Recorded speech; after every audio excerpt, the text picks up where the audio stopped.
J'ai 43 ans, j'habite dans le sud de la Touraine. Je suis éleveuse avec mon mari et je suis aussi productrice de plantes aromatiques et médicinales. Voilà, donc ça c'est l'activité que j'exerce aujourd'hui.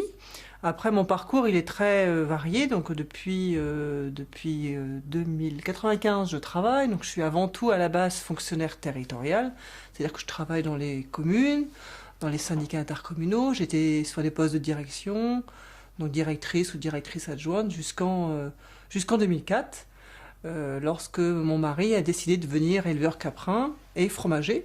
Donc j'ai suivi mon mari dans cette aventure et puis voilà, j'ai pris progressivement une place dans la ferme à ses côtés pour depuis 1 an et demi développer une autre activité agricole autour des plantes aromatiques et médicinales. Alors mon activité elle est double ou triple presque. Je suis salariée, donc comme fonctionnaire territorial, j'exerce mon travail dans une commune, donc je suis à 60% salarié. Et puis le reste du temps, c'est-à-dire souvent je dis 60% parce que dans une semaine de 7 jours, on travaille tous les jours ici. Donc je m'occupe de la ferme, l'élevage caprin, je fais du fromage, je fais l'accueil des groupes, j'accueille des touristes. Et puis je travaille aussi autour des plantes. Je transforme, je cultive, je transforme les plantes.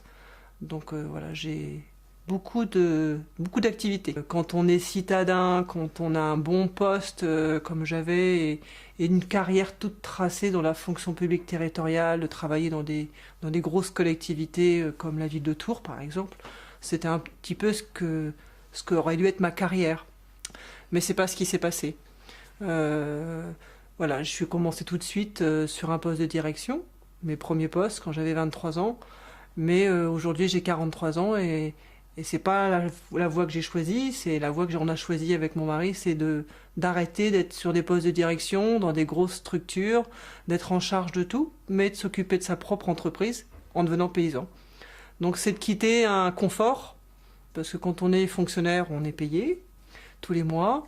Moi, je suis bien payée, mais là, on va dire, depuis les années qui passent, j'ai un salaire de moins en moins important, mais c'est un choix de vie.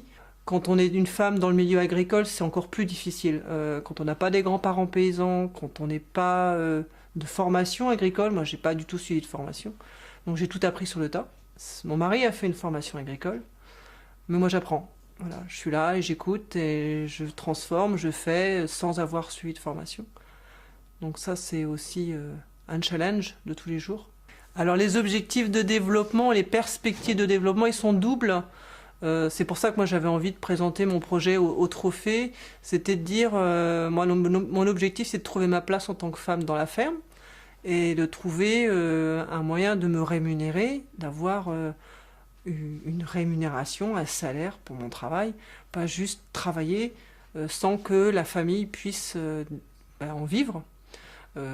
Pas qu'il y ait juste mon activité salariée qui me paye. Donc l'objectif c'est de développer des vraies activités économiques. On a rencontré plein de gens qui nous ont soutenus, alors pas forcément au début le milieu agricole, mais beaucoup de citoyens, et c'est tellement de belles rencontres que voilà, pour rien au monde on referait marche arrière.